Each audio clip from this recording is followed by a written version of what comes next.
For the record, I have not started listening to Christmas music yet. It's been a struggle because one of my favorite bands dropped a new Christmas album this year. So I will make it until Tuesday when I drive home to Ontario for Thanksgiving, but I'm not going to make the drive without turning on some Christmas music. So I'm breaking my rule. I'm normally an after Thanksgiving person, but not this year. As I've mentioned before in my sermons, I didn't grow up as a Lutheran. And as a non-Lutheran, I had and still have a lot of unfamiliarity with many of the events on the church calendar. And I don't mean St. Andrew's church calendar with Tai Chi and Earth Care fairs and fantasy football drafts. I mean the Big C church calendar. There's a whole lot going on there that I don't really know much about, and I didn't know about until I walked through those doors for the first time more than 5 years ago. Because on Reformation Sunday, a few weeks ago, somebody noticed that I wasn't wearing any red, and they asked me why. In fact, I've been asked this several times since I've been at St. Andrew, and each time I answer with the same story. And since I anticipate being asked again this sometime, I figured I'd get out ahead of things and tell you all the story.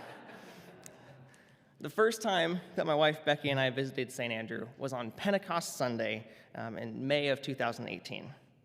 I remember a lot about that Sunday vividly, but potentially most of all, I remember walking in those front doors and seeing red. That's not an idiom. I wasn't angry, but I was shocked. When I walked in those doors and every single person I saw had on a bright red shirt, I don't remember what color shirt I was wearing, but I know it wasn't red. I felt like I had shown up to a Halloween party and forgotten my costume. Honestly, it was a little intimidating. And if I wasn't so sure that I wanted to check this place out because of the job listing I had seen, I'm not sure how much the Red Sea might have affected my path into the pews. So in the future, if you come to church on Pentecost or Reformation Sunday and you see that I'm not wearing red, now you know why. It's a subtle, silent, silly little protest. Because if another non-Lutheran person walks in through those doors for the first time on that day, I don't want them to be the only ones not wearing red. It's silly, and it's the truth.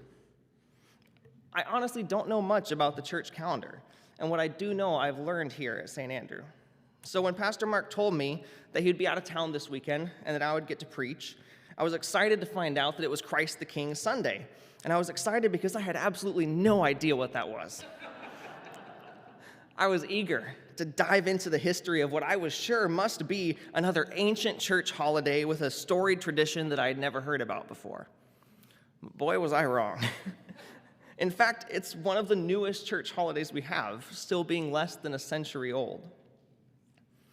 Christ the King Sunday, also known as the Feast of Christ the King, was first instituted in the Catholic Church in 1925 by Pope Pius XI. It was placed on the final Sunday of October, either incidentally or intentionally, which meant it landed on Reformation Sunday. It was not observed, for this reason, by Lutherans or any Protestant denomination at the time. The original Catholic name for this holiday, this is my favorite, was the Solemnity of our Lord Jesus Christ, King of the Universe. You gotta give him credit for that one, right? I mean, Catholics know how to do high church. And it emerged out of the aftermath of World War I because the holiday came from the Pope's deep concern about a growing sense of nationalism forming in the recovering world. He was particularly concerned with the rise of the National Fascist Party in Italy, which had come to power led by Benito Mussolini just a couple years prior, and with the rise of communism in Russia, which was now led by Joseph Stalin, who had taken power just 1 year prior in 1924. The message of this church holiday is simple. As Christians, Christ is the one true king, not Mussolini, and a few years later, not Hitler. And it's undoubtedly a profound message, but at least initially, it was also a massive failure. The history books aren't kind about what happened over the next decade or so, as they reveal the many ways in which the Catholic Church stepped aside or even occasionally aided the rise of Mussolini's fascist regime to new heights of power in Italy. Only 4 years after this institution of Christ the King, Pope Pius XI signed a series of treaties with Mussolini, which are now known as the Lateran Accords. Historian Father Hubert Wolff has since famously called these treaties a pact with the devil. And it's a shame, too, because I'm not sure we've seen a time in recent history where this message was needed more. But the Italian Catholics largely fell into lockstep with Mussolini's fascists, and a few years later, Hitler acquired many Protestants as part of the Reich Church, and in just another few years, Joseph Stalin intentionally revived the Russian Orthodox Church simply to drive patriotism during World War II. The Pope had seen the dangers of the connection between the church and these ideologies coming, and yet he himself fell victim to it. But as we all heard when we were kids, if at first you don't succeed, try again. Just because the message didn't stick the first time doesn't mean it still isn't vitally important. In 1969, the date of the feast was moved to the final Sunday of the church calendar, and since then, a few scattered collections of Protestants have begun observing this church event, including some Lutherans like us, some Episcopalians, and United Methodists, among others. Even though I'm thankful that this tradition's been picked up by some, it's largely been passed over by American Protestants and evangelicals. And I believe that the message of Christ the King is still very relevant for Christians today, especially in the United States. Nearly 2 years ago now, on January 6, 2021, there was an insurrection attempt at the United States Capitol. And in more ways than one, this event rocked us to the very core of our nation. We're still trying to sort through the metaphorical rubble to see what larger problems lie beneath. One thing that was apparent on that day, though, was the presence of Christians. As the mob stormed the building, the various news outlets and live streams covering the event showed an astonishing amount of Christian imagery.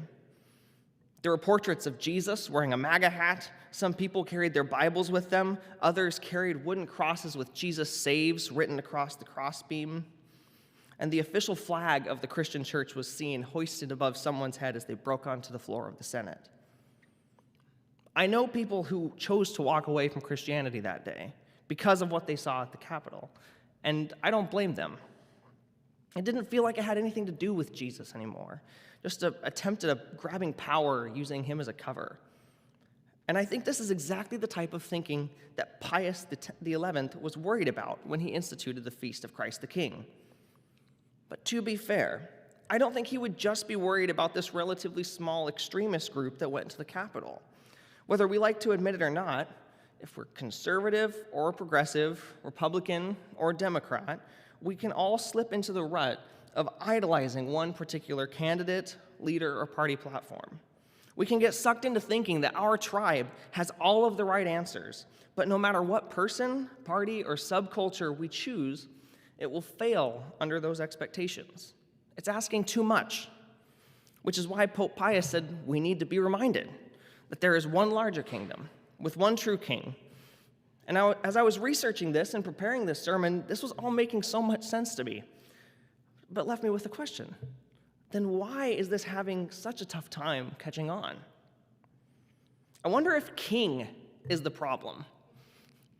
Simply speaking, in America, we tend to not like kings. As a democratic nation, we see kingdoms or monarchies as a lesser form of government.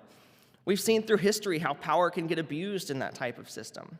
And in my head, I'm already hearing the answer to this question that goes something like, well, no king has ever been perfect like Jesus is perfect, so if Jesus was the king, then no one would have a problem with it because everything would be great. But I don't think even that's true. Because we also like to have our own voices heard. We like to feel like we have some level of control in our own governance. And the idea that God is totally in control of every aspect of our lives is no longer even our dominant theological idea. We talk about how God gives us free will and how we co-create the world together with God. All of this is to say, don't you think God would have upgraded to democracy by now?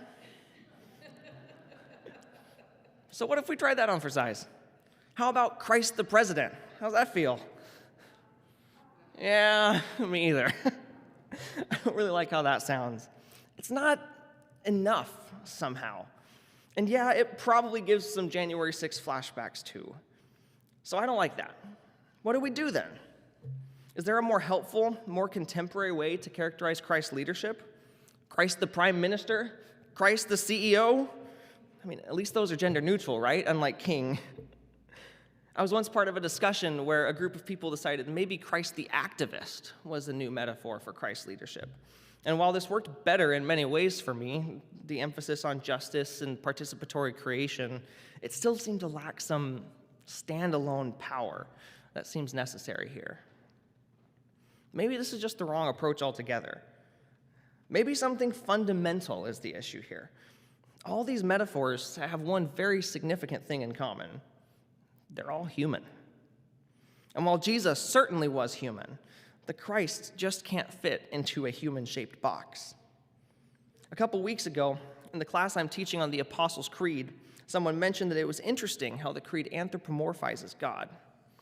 I'd never noticed this before, but sure enough, there it was, in the creed that to so many defines the very core of Christian beliefs.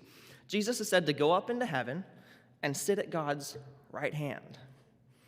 Does God have hands like we do?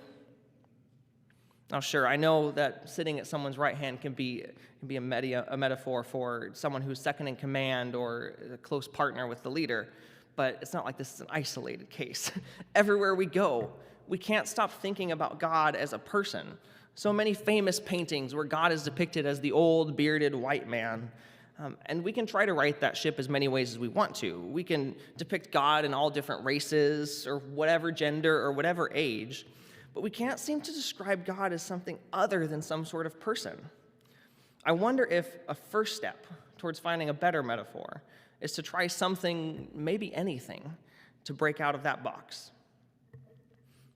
Recently, I saw a post on Instagram from an artist, writer, and teacher named Scott Erickson, who also happened to be my preaching professor in college. You can find him if you search on Facebook or Instagram for Scott the Painter. The post contained an art piece he created which depicts a person floating face up atop a deep swimming pool. But the caption of the post is what got me. It said this: "The divine is not a being like we are beings. The divine is the depth of being, the very ground of being, in which we move, breathe, and find our very being. Today, may I rest in that being." I'm going to read that again. The divine is not a being like we are beings. The divine is the depth of being, the very ground of being, in which we move, breathe, and find our very being. Today, may I rest in that being. It just so happens that Christ the King Sunday now comes in the same season as Thanksgiving. And Thanksgiving, though it's not a religious holiday, might offer us an equally powerful opportunity to be reminded of our relationship to Christ and God. What if instead of being ruled over, we were immersed in? What if instead of being controlled or commanded, we floated along gently, pulled by the ebbs and the flows? Being grateful is simply opening our eyes to the way that this is happening around us.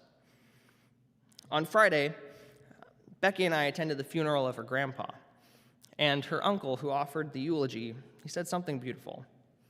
He said, "As I look back through my dad's life, through the multiple generations they interacted with, I saw how God was there for all of it."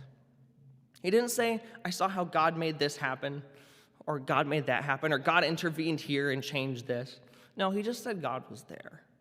And he didn't mean God was the person sitting in the empty seat, or God was somewhere looking down on it. He said it like the divine was in and through all of it. And this is what I hope you do this week. When you're practicing gratitude with your friends and family, I hope you become amazed at how present God is. Present in you, in your relationships, in your community, in the world. I hope you are surprised by how powerful that force is. That divine force that nudges you to love and sparks the flame of justice within you. And I hope that you are comforted by the peace and love that are woven into the very fabric of the universe, available to each one of us, available in between each one of us, that were placed there by the very power of creation. May you rest in that being. Amen.